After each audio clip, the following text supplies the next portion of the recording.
If their theology was right and what they believed was true, it would have made people a lot better.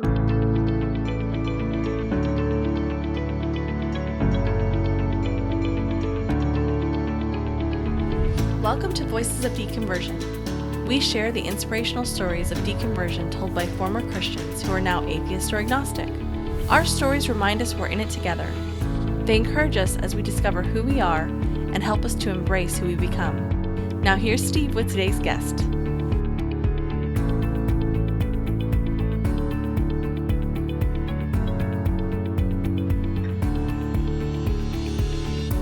Welcome back for episode 33, part 2. This is the second half of my conversation with Bill Finley. We pick up Bill's story when he's working in Los Angeles helping people on Skid Row. Later on, Bill talks about two people who were really key in his, as he would put it, disintegration of faith. Another important factor in Bill's life at that time was that his daughter was starting to ask questions. She was questioning the Trinity and asking if certain people were going to hell or to heaven. One of my favorite stories that Bill tells in this episode is when he's working as chief financial officer for his Salvation Army congregation. The church wanted to spend money that it didn't have, and as CFO, Bill questioned that. Their response to Bill is a turning point in his deconversion. Something that really made an impression on me was several times in Bill's story, he mentions people who were just intrinsically good people and how their examples made a big difference in Bill's life. In Bill's story in particular, I felt a real strong emphasis on relationships, family, friends, and community. His story ends on such a positive note, which can be summarized by a phrase from Bill and Ted's Excellent Adventure that Bill mentions in this episode multiple times. It's a theme in Bill's story, and I think a great takeaway message for all of us. Be excellent to each other. Now here's the second half of my conversation with Bill Finley. This idea of hope and this idea that hell was right outside. You know, Yeah. There were streets that we wouldn't walk down. I was never afraid walking on Skid Row. And part of that was I wore my uniform. They knew what it was, you know, on the backs of people who'd been there long before. It was the same center that my grandfather had gotten saved at and worked at for 20 years. So there was this real sense of there is hope. But I realized that the hope had nothing to do with the Bible. The hope that they had was because they took the 12 steps and integrated them into their life. And the other piece, there's you know, harking back to this, my grandfather on my mom's side was an alcoholic for a number of years and got sober about the time I was born. And so I knew him for 26 years, 27 years, I think, when he passed away. As a great guy. And he was very open that his church was AA. What saved his life was the 12 steps. Wow. And he had a very basic understanding of a higher power. He would call it a God. He would say the Serenity Prayer. But ultimately, church for him was the AA meeting that he was a leader at. And when I started working in that arena, in that field, my belief structure really shifted. You didn't need any of the theology to be saved, because what happened was, for me, salvation was a this world experience.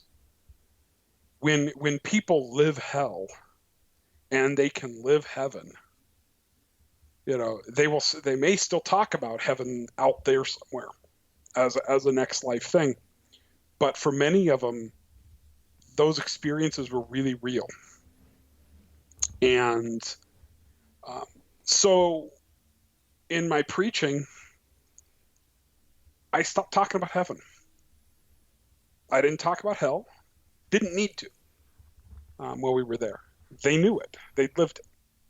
And being a preacher, you guys would call yourselves officers, or Yes. Yeah. okay, So the Salvation Army calls their ministers officers. okay, so you're preaching. Okay, so you're an officer, yeah. Yeah. It was really so. So what I ended up doing, we followed the uh,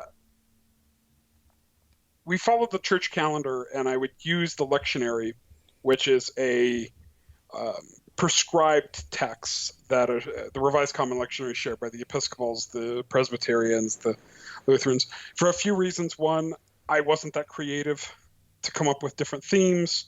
Two, I was ecumenically driven and felt like this will allow us to stay on topic. And the third thing was it allowed us to deal deep with the Gospels. So for the last 6 years that I was actively preaching, 7 years maybe, I probably preached 3 or 4 sermons that weren't out of the Gospels. Oh wow. I stayed with the Gospels because I took one of the things that I grabbed from all this experimenting was something from the Eastern Orthodox Church, which is you don't stand for a reading out of the prophets or a reading out of the books of Paul or anything like that. What you stand for is a reading out of the Gospels, because the Gospels were the pinnacle of the Scriptures. Yeah. So they'll interpret all the rest of the Scriptures in light of the Gospels. And if it is the story of Jesus that was the most important thing, or the thing that there is salvation in, why would I go to Paul? Which Right. you have to unpack so much of Paul's culture that it's just, you can't spend a Sunday and go, I'm going to cherry pick a section out of First Corinthians, Right. right? You got to unpack the Corinthian thing and their culture and all that. So That's a really neat observation, because like with Jesus, it's like, give to the poor. With Paul, it's Right. like, here's this theological concept. Let me break it down for you. I mean, yeah, it's so much Yes. more complex. And with Paul too, one of the mistakes that evangelicals make is to read it and say, well, he's writing it to me. Well, no, he was writing it to the Corinthians, and you have to unpack the culture and the world of the Corinthians Right. before you can say, well, what's in it for me? Years later, I would say, nothing. Yeah, that was part for me, like deconstructing kind of the idea that like it was written for me because I was evangelical. So Right. yeah, realizing that no, he was writing to a specific church in a specific place in time in history, and they were very different from me. So yeah, learning all that kind of makes you go, oh, okay, the Bible's not necessarily written for, people today. Yeah. Yeah. So, so Sundays were nice, but, we had our daughter. She was 2. She was starting to run around. Skid Row wasn't the place. Yeah. Time to get out. So we requested a move. And the Salvation Army, the other thing that's unique about the organization is it's connectional. So it assigns its officers and ministers. So a local congregation has no say over who their officer is. Oh, wow. They won't meet them until they arrive there to take charge. Wow. There's no interview process. There's nothing other than you get a call and you go. Wow. So we knew we were going to move. We didn't know where. And the day before moves, it's called Moves Day. It's the day that nothing gets done in the organization of consequence. And we were waiting for this call, usually the night before. And we're waiting. Our cell phones are there. We're twiddling our thumbs going, well, is he calling us? At about 9 o'clock, we realized something. And our boss, our divisional commander, was an old guy, great guy, nice guy. But he didn't know how to turn a computer on. Oh. So what we assumed and what we figured out was that his secretary had left for the day. Oh, no. Before she was able to print everything out for him. Oh, no. So, oh, my gosh. So we finally get a call. We're waiting that morning. We had told everybody, on the senior management team, we are moving. We'll tell you guys, tomorrow. And so we finally get a call standing on the fire escape, which is where we had to go to get cell coverage. And he tells us we're going to Ventura. My wife was like, "Where's that?" And I said, "Well, I know where the In-N-Out is." Because when you drive through Southern Cal and you drive through Ventura, if you're on the 101, you hardly see it. Because the 101 actually sits a little lower than the town, and you just fly through. Oh, wow, okay. I've never been through Ventura that I know of. I know I've been to Southern California, but I don't know about, While we were in Ventura was when my faith disintegrated. And so this is still 8 years before we quit. Wow. I wouldn't say disintegrated. I would say, well, that's probably the appropriate word. I would use a deconstructed, radical transformation. And it had to do with two people. The first one was a rabbi emeritus of a congregation that didn't exist anymore. He had served as a rabbi, a liberal progressive rabbi for 20 some odd years, retired, and the congregation merged with another congregation. And so he was in Ventura organizing the Interfaith Ministerial Association that I found. And great guy. Went to his funeral when we were there. He passed away. He was one of the organizers for Rabbis for Obama. I never heard him say a bad thing about anyone. That's cool. And this association, this Interfaith Association, had the bishop from the Mormon Church on there, and the Unitarian Universalist minister, Buddhists. His whole goal was, let's all get together. We share so much together, and we would do a Thanksgiving service together and other things. And yet the evangelicals wouldn't participate. Getting to know him was the death nail for me in the whole doctrine of hell. Wow. So I was pretty much already there, but getting to know him, I remember thinking one day, he's not going to hell. Fuck that. And the second person that had a tremendous impact on me, minister-wise, was the minister of the Unitarian Universalist Fellowship there. I'd never worked with anybody from the UU Church, and yet they were some of the most progressive, socially active. They got behind us when we tried to figure out how to end homelessness, and very active in the social services realm while we were there for 4 years. Basically, I had a 40-plus hour week job managing the social services in downtown Ventura. Our congregation was 10 miles away next to a senior living complex that was seniors. And I dedicated the amount of time I thought was worth doing, which was Sundays. We still did. I figured out how to do senior meal programs out there and some other stuff to activate the building. But my heart was in this, well, how do we end homelessness? How do we had the family shelter in town.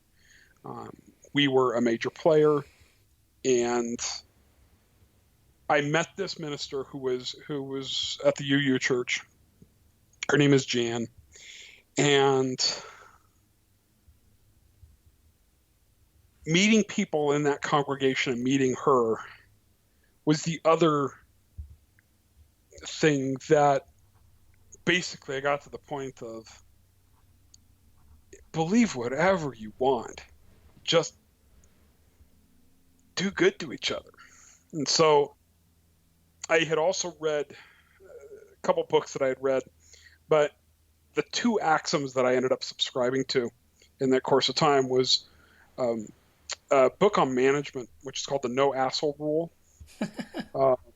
by Robert Sutton. He's a PhD up at Stanford. That's funny. And it's basically a book that you can read in a day, which is a bunch of stories of assholes you don't want to work for, and good environments that don't tolerate assholes. That's really cool, actually. I like that. From a management perspective, it was like, don't be an asshole. And from a theologic standpoint, I grabbed onto Bill and Ted and said, be excellent to each other. So, when when the time came, and organizationally they were very frustrated with us from a number standpoint. So over 4 years, we had taken the ministry there in Ventura, the work in Ventura. It was a financial success because we had spent the time in social services. We were in the newspaper. We were doing all the social services. We were the go-to agency in town for a lot of that. So financially, it was great. We were in the black, getting all our bills paid. I could hire more staff. I could do creative things. Sundays were 6 to 8 ladies from the senior living complex because I didn't put any work in there. I wanted to move it back downtown. Figured a congregation should be made up of who you're serving. And I put a couple proposals together that also said, if you want this to grow as a religion, we need help. So you either give me help or you move me. So 6 to 8 people was the extent of your congregation? Oh yeah. Yeah. That's crazy. That's so super small. I know, it was great. I didn't have to do anything. That's so funny. Because at that point you're just like, I don't want to deal with that piece of it. I'm enjoying the social service piece. Yeah, exactly. So, that's so funny. It is what it is, and that was what we said. You give me help or you move me. If you want this thing to continue to grow and you want me to continue to grow the organization up here, great. If you want to grow a church, give me somebody to do it or move me. And they chose to move us. And they moved us to Alaska to run social services up there. Wow. I was assigned as the administrator of a drug and alcohol treatment program up there. My wife as the administrator of another program. Over the 4 years up there, I actually moved out of social services and into finance. So I had gotten my master's degree. I went back to school for financial education. So they put me in the CFO role. And so I was in that for 3+ years. Learned a lot about what it means to do financial management for organizations. And when we left because they had given me those skills. I think in a lot of people's minds, organizationally, they knew that eventually we'd leave. In our minds, I think we knew eventually we'd leave. It just got to the point of I could find a job. Yeah. And for us, for my wife, because in the ministry, in the Salvation Army, one of the things that's important is the husband and wife are a team. Both of them have to be Salvation Army officers. So, my wife and I were both officers. We both had our own things going on. But for both of us, there were a couple things that happened that really cemented we can't do this anymore. And some of them were how she was treated as a black woman.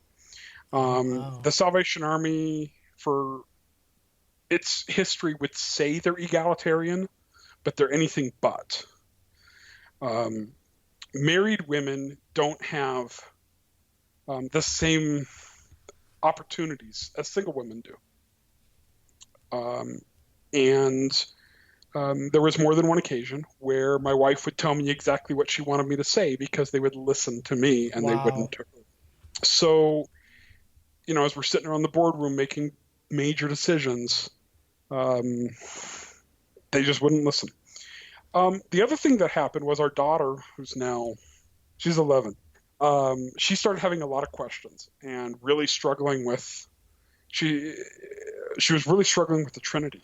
Well, how does that make sense is what she would say. It doesn't. Exactly. So we would have really in-depth conversations on the way home, deconstructing everything that they're teaching her. And the biggest conversation was she asked if people would be going to hell or heaven. Oh, wow. So one of our really good friends who's still up there was her teacher for 2 years. Was her elementary school teacher who has a son that's born, I think, a day after our daughter. And they were good friends, both very intelligent. I didn't know it until about 6 months before we left, but the teacher attended the UU church up there. And we had many conversations about our struggles and at some point it was going to hit a head. And it was funny. I was in a meeting. We had weekly board meetings. And so we had a conversation going around the table of they wanted millions of dollars to do some sort of construction project. Wow. And as the CFO, I'm sitting there going, you don't have it.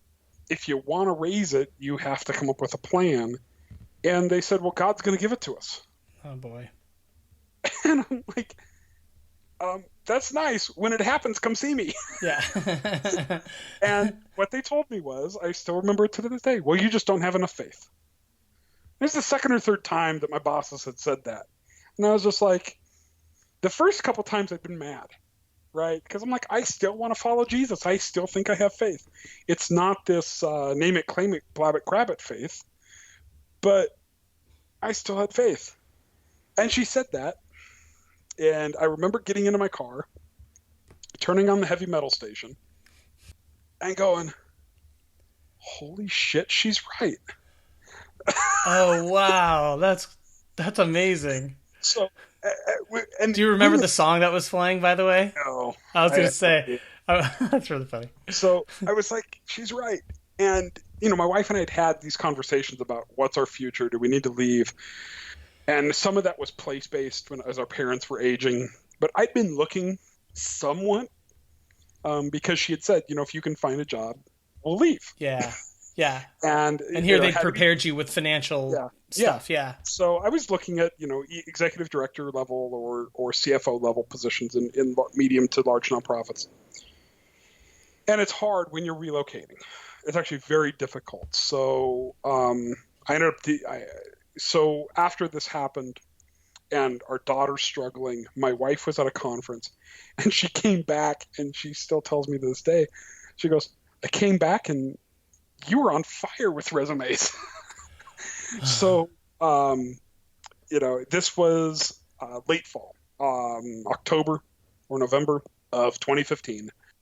And by Christmas time, I had gotten 3 or 4 interviews lined up for the beginning of January that weren't in Alaska. I was offered a position in Alaska, but it did not come with benefits. Oh, wow. And we tried to figure it out financially, and we just couldn't. And Alaska benefits and medical is really expensive. So I declined that job and ended up settling with what I'm doing now.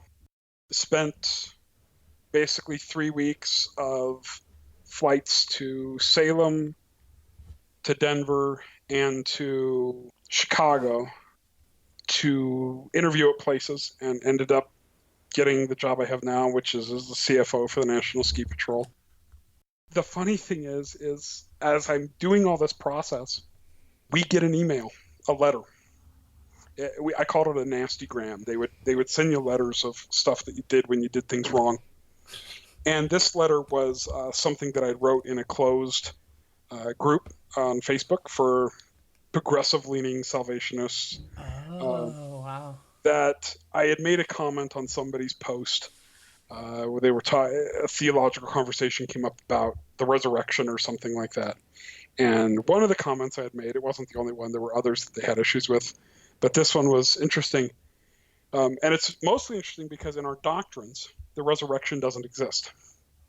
It actually doesn't appear in any of our 11 doctrines. Wow. Of their 11 doctrines. And so I said, you know what? The resurrection is irrelevant. It doesn't matter if Jesus rose from the dead or not. It's irrelevant to my faith because my faith is rooted on what Jesus told you to do. So the letter was, you need to question your theology. If you really believe these things that you're saying, then you need to question whether or not the Salvation Army is the place for you. Wow. So my boss was at a conference when I got the job offer. And he came back the day after, and he had sent this letter. He had gotten his bosses to send this letter to me. It was very passive-aggressive. Well, he was down there. So we get this letter. At the same time, I am signing an offer letter for a new position. And so I remember going up to his office, and I said, so you got a few minutes? He goes, yeah. He goes, so I got this letter from you guys. Yeah. I said, and we have a response. Here's my letter of resignation. That's actually pretty awesome. And I said, I've taken another position, and uh, I want to leave well, but at the end of the month, I'm out. And I had a number of conditions of wife and daughter staying there until school was out. So they had about 3 months. They stayed in Alaska. They hired her for those 3 months as an employee, and she still works for them down here. Oh, wow. In the social services realm, so it's very removed from the church. And for us, we took 6 months and didn't do a damn thing. Enjoyed that time. But the next phase for us was our daughter's 10 years old, is more extroverted, likes people, likes community, and we needed to find a place that would be a good fit for her. And so I hadn't church shopped in 20 years. I didn't even know where to start. So I knew that if we were going to land anywhere, it would have to be the liberalist Christian church ever to exist, or the UU church. And so I emailed the UU pastor that I had known from Ventura, and she's now on their denominational staff for the Western U.S. And I said, point me in the right direction. And so she did. We ended up at the Jefferson Unitarian where we go now. And it's about 50% humanist, a small group of liberal Christians. You've got pagans. You've got all sorts of different people, which is important for us because, we want our daughter to be exposed to a lot of things so she can make up her own mind. Yeah. My wife is in a different place spiritually than I am. Mm-hmm. So we needed somewhere that was going to be accepted of all of that. And at the same time be a safe place. And we attended on a Sunday in September of last year. I think on the Tuesday they said, well, the kids' choir's starting. Daughter said, can I go? I'm like, I guess. Oh, that's cute. And so she loves to sing. And she went there on that Tuesday, and I met the choir teacher, and that kind of roped us in. So it's been a good place. I think a lot of people when they deconvert and they struggle to find something, community is really important. Huge. And church has the market on it. And quite honestly, I'm too much of an introvert to try to build something myself. But figuring out how to just be a member is also very difficult. Even when I was on the leadership, the denominational staff up in Alaska, and as the CFO, anywhere I went, I was one of the bosses. So, it was weird. I mean, whether it was my home church or whether I was visiting, I could go anywhere, do anything. I could ask any question I wanted, especially if it was financial. They had to tell me. That's fine. And now I go and, it's like, well, what happens with the offering? How does all this work? And I'm like, I don't care. And I care from a stewardship standpoint, but it's not my responsibility. Yeah, no, that's kind of freeing. It is freeing. It's also very disconcerting.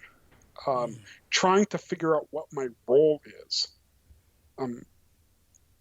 For years I had an identity anytime I was doing something with work, and that was most of the time. We lived in work-owned housing and drove their cars, and they paid the bills and all of that. Now I sit there and I wonder, what is my role? For so many years I was in leadership in one way or the other, and now I sit there as just a member of the congregation. And on one hand, it's freeing, and on another hand, it's otherworldly.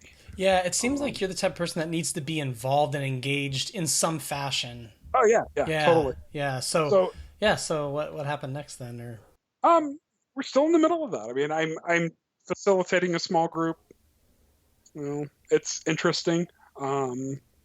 But it's weird because you're just kind of facilitating conversation. It's not like you're in charge. Oh yeah. Which is great. So it's been a interesting experience to have community and conversation with people from a wide variety of theological frameworks, because it's almost all focused on how do we live.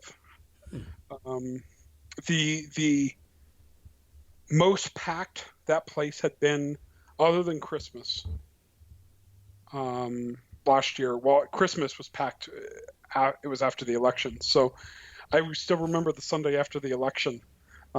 It's a very, obviously most UU churches are liberal, and ours is really liberal. And people have swarmed the church trying to find community because they don't recognize the country they live in anymore. And that's scary. And wow. I think back, and I do retrospective kind of thoughts, and I'm like, 20 some odd years ago, I was there. I remember in high school, the mid 90s, thinking and saying that our president, Bill Clinton, is horrible. He's immoral. He's a Democrat. He's pro-choice. He's evil. And I'm thinking, he was one of our better presidents. Yeah, especially now, man. Oh, now I'd take Bush the second. Shoot, I know. That's saying a lot. Oh, at least he believed in good governance. He was clueless, but he believed that we should govern well. And, it's like, I look back at all that, and my mom was here. She actually came out this last spring break in March. And I saw her reading on the phone Breitbart. Oh, boy. Which I lost my damn mind over. And we had a 3-hour conversation on race, on privilege, and it was really enlightening to see where she was, because she's coming from the belief of, well, why do they need my money? Yeah. It's mine. Why should I give it to anybody else? And yet she says she's an evangelical Christian. And this gets back to the very nature of what doesn't make sense to me anymore, which is, if you say you follow Christ and you're a capitalist, especially this right-wing, for lack of a better word, Roy Moore supporting thing, yeah. I don't get it. I actually get how somebody could be an atheist and be that right. But I don't get, and really that's part of it, is I got to the conclusion that, what? Not only do I not believe it, most of the people aren't even good people. Yeah. A lot are. I know some people who are really good people. Sure. Who are still in it, but not a lot of them weren't. And I think that's what I struggled with the most, is if their theology was right and what they believed was true, it would have made people a lot better. Yeah. And it did. Yeah, that's kind of one of the things the gospel teaches, or that's what Christians say. Like, you go from being, Amazing Grace that saved a wretch like me. Right. You're horrible and you become great. Yep. But really, your observations were like, no, it doesn't make them better. And in fact, when you're talking about the Roy Moores of the world, they're horrible, horrible human beings. Yeah. Yeah. And it doesn't matter. I'm not convinced that that beliefs have much at all to do with action. There are people that believe the same thing, that their actions are radically different. Yeah. There are people that will believe the same theology of Roy Moore or, anybody who's advising the president from theology, because I don't think he knows what he believes. But yeah. There are people who are advising him, or Pence even. And you have people that believe the same thing theologically, but their actions are 180. Yeah. And, I was always taught that if you believed the right thing, if you had the right orthodoxy, that you would have the right orthopraxy, the right actions. And I think for me, what started untangling all this theology for me was this realization that orthodoxy didn't matter. Orthopraxy is what matters. And at the end of the day, why do you need a God to have good orthopraxy? What I loved about what you said earlier was you met this rabbi, and he was such a good person. And you met this gay man who came out to you. And then on the other side of it, you're seeing these evangelicals who were being horrible people, Mm-hmm. And something that's always struck me is when someone knows another person with a differing belief system, getting to know that person sometimes is what changes everything. Yeah, it did. I think I was already down the path a long way, because if I wasn't, I would have put up walls that would have even prevented those relationships from forming. Yeah. But those relationships pushed me the rest of the way. They pushed me the rest of the way of going, it's not about, well, hopefully God is kind enough to let them be saved, or he's forgiving enough, or give them a second chance.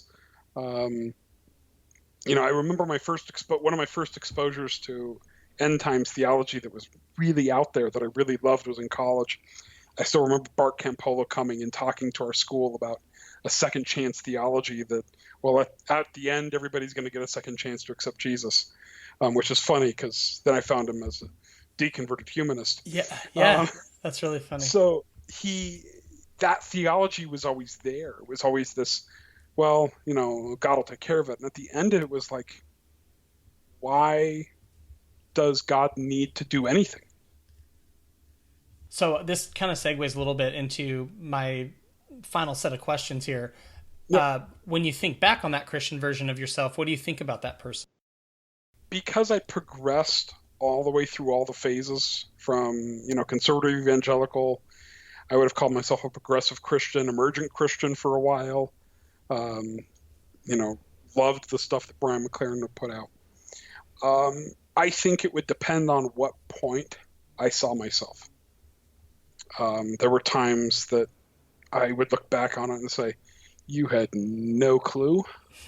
And other times you're like, you're enjoying your journey. So, in the short time that you have considered yourself a humanist, is there anything you learned or experienced that you haven't mentioned thus far that you may not have if you were still in that Christian environment? Oh yeah, there's a few things. I've learned that wine is really good. Especially I like a sweet Riesling.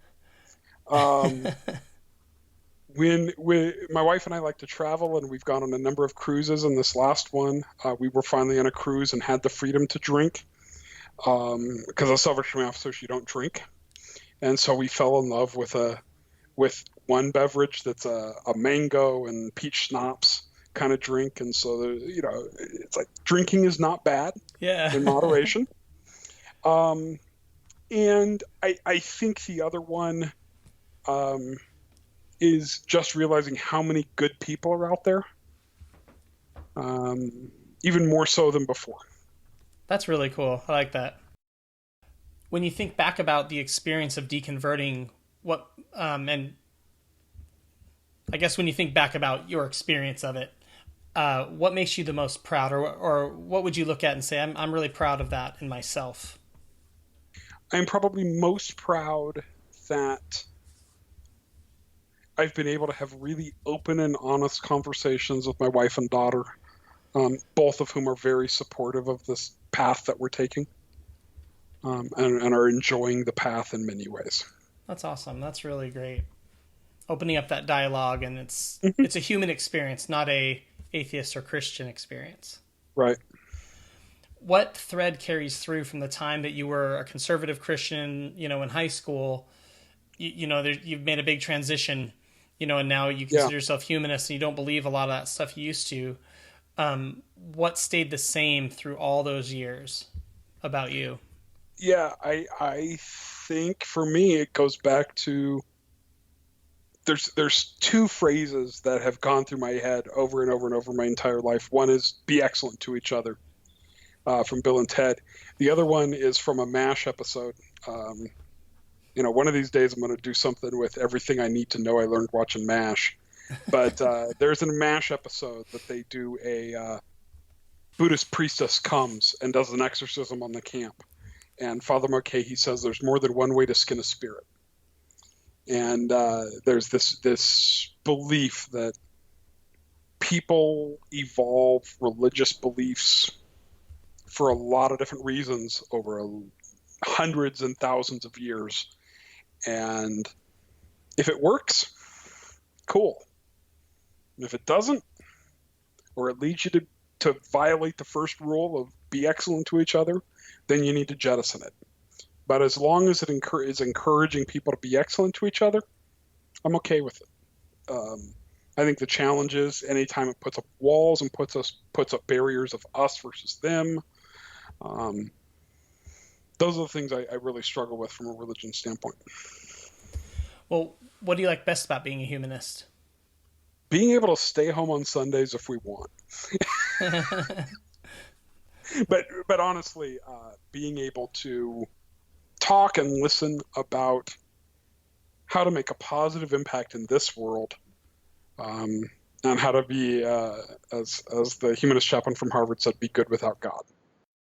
When you think about someone who is going through what you just went through in your life, and when I say just went, I realize it was like many, many years, right?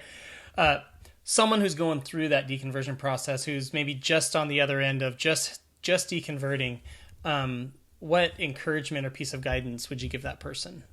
Find community. Especially if you've been in the church your whole life, leaving that is a real challenge. And even those of us that are really strongly introverted need community. And that can take a lot of forms. It can take the form of a UU church. It can take the form of Sunday Assembly or Oasis, or different meetup groups, humanist groups. Heck, it can even take the form of a group of people that get together and drink beer and wine on a regular basis. Yeah. But you need those people in your life who, for lack of a better word, friendships. And that's the part of life that's the hardest for me. I pretty much suck at it. So, but it's important to find those. And that's why for us, a built-in congregation where you can have these relationships is good, because making friends is just hard shit to do. It's hard. Yeah. Yeah. No, that's a great answer. And what's one resource that you would recommend for people? I think a couple different things. If you like listening, I think your podcasts. I listen to Everyone's Agnostic as well. Told my story there. Oh, cool. There's a couple different online groups. Life After God, Everyone's Agnostic has a closed group as well. There's, I'm sure there's tons of others that are out there. Finding those. In terms of books, Good Without God was great. I really liked, for me, Bart Campolo and Tony Campolo wrote a book together, came out about a year ago, on a conversation between a father and a son. I was hopeful that would start some conversation with my mom or my dad, but it didn't happen. So I think for families that are struggling with this, that's a great resource. That Bart Campolo's book? Yeah. Yeah. Is Bart that the Why I Stayed, Why I Left book? Yes. Yep. Cool. I've heard of it. I haven't read it, but yeah, it's a quick read. And I've read Tony's stuff before. Now the challenge is a lot of evangelicals don't like Tony. True. And so, because he's more of a social gospel guy, but from my standpoint of just diving into that conversation, I think was great. That's great. If people want to get in touch with you, what's the best way for them to do that? They can hit me about Facebook, emails bill.finley@gmail.com, LinkedIn. I don't do Twitter. I can't think in that small of sentences. Well, Bill, I appreciate you coming on the podcast, and you have an amazing story, and it's cool, I think, really cool to hear kind of how your wife and your daughter are kind of going along with you on this journey, although they have their own paths. You guys are all moving together. Yes, yeah, definitely. That's really neat. Great. Well, thank you. Yeah, thanks again. I really appreciate it. Thank you very much.